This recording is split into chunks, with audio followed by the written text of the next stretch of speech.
Everything You Know Is Wrong, The Disinformation Guide to Secrets and Lies.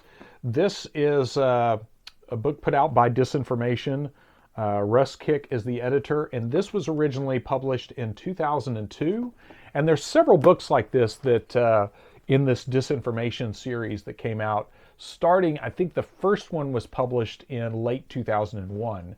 And funny story about that one, which I'm just going to go and review this kind of as a lump. That one was actually introduced to me by my boss, who later was allegedly part of a murder suicide sort of thing where supposedly he killed his mom and two other people and then killed himself out on a local lake. Very, very strange case. And I'll have to talk about that more in detail because that was another one of those kind of weird moments in my personal life where I realized like things are not what I think they are. But anyway, and the interesting thing about him is when my boss presented the other book, one of the other books that I have over on my bookshelf here, the preceding book to this, he was like, "Hey, this looks like the kind of stuff you talk about. You know, you should check this out." So he loaned it to me, and then he turned up dead later, so I was not able to return it. So very strange. I think about that whole situation every time I flip through that book about how that all went down. But again, that's subject for another video if you're interested, because it's definitely crazy. So the whole Disinfo series is these books that are comprised of several articles, kind of a compilation of a lot of articles from a variety of authors. They do a good job of including a wide range of viewpoints. The downside to that is some of the material in the book discredits some of the other materials. So it's real important to look at the good articles and kind of sift out the other ones. But unfortunately, that can be used to say, oh, that's in the same book as X, so that can't be true.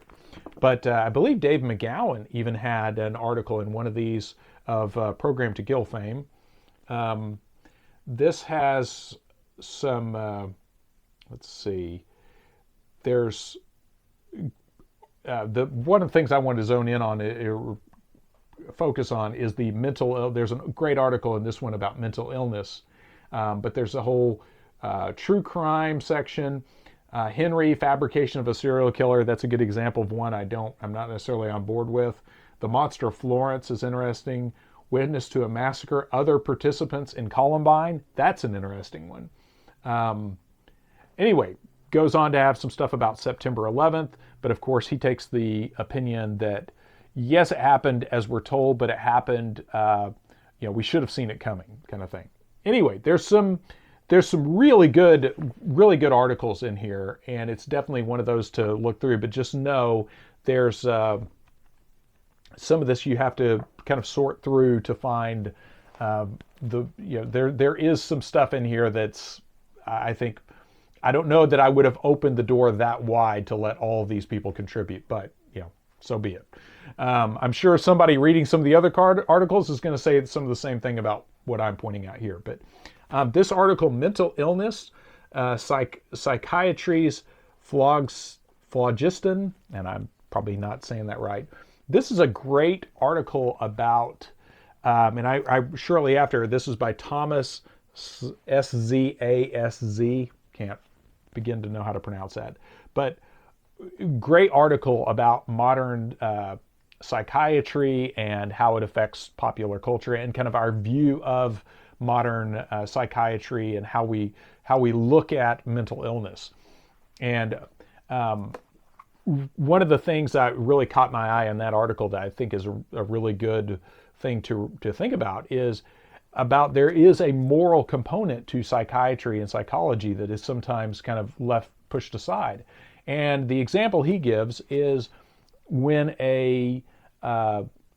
somebody pushes, if somebody says they're schizophrenic and hearing voices, the voices don't tell them to go buy a pizza for somebody. The voices consistently tell them to do antisocial acts like push somebody in front of a moving subway train or to go shoot their wife or something.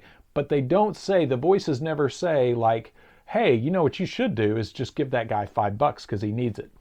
So his point in that is to say there might be a spiritual component to some of these mental health issues that's being avoided by that, and that logic really is detracts from really helping a person if we're not addressing that spiritual angle or that more bigger moral picture to that. But anyway, great articles in this, and I'll also, this is where I first read about John Taylor Gatto, some lessons from the underground history of American education. And of course, John Taylor Gatto is one of those that really ripped the mask off the public school system and really did a good job of explaining the structure of modern schooling and how detrimental it is to producing critically thinking adults. So no surprise to probably anyone watching this. So anyway, great compilation of articles. Like I said, there's some that you kind of wince when you see that they were included in this. Others are really good. So I think I have all of these in my library, all the different disinfo books, but some good stuff in there. And what I like about books like this is sometimes you can discover an author you never heard about and then go search their work and take it and run with it. But yeah, I do appreciate the fact that he gave these guys some space in his book. So there is that. But anyway, the Everything You Know Is Wrong edited by Russ Kick. A variety of authors, Naomi Klein, Howard Bloom, Howard Zinn, all kinds of folks in here. So good stuff. The Disinformation Guide to Secrets and Lies. And again, that's published, this was in 2002. So also a fascinating snapshot of what was happening at that time. So this is one that is readily available. You can find it at a lot of used bookstores. So this is an easy one to get your hands on.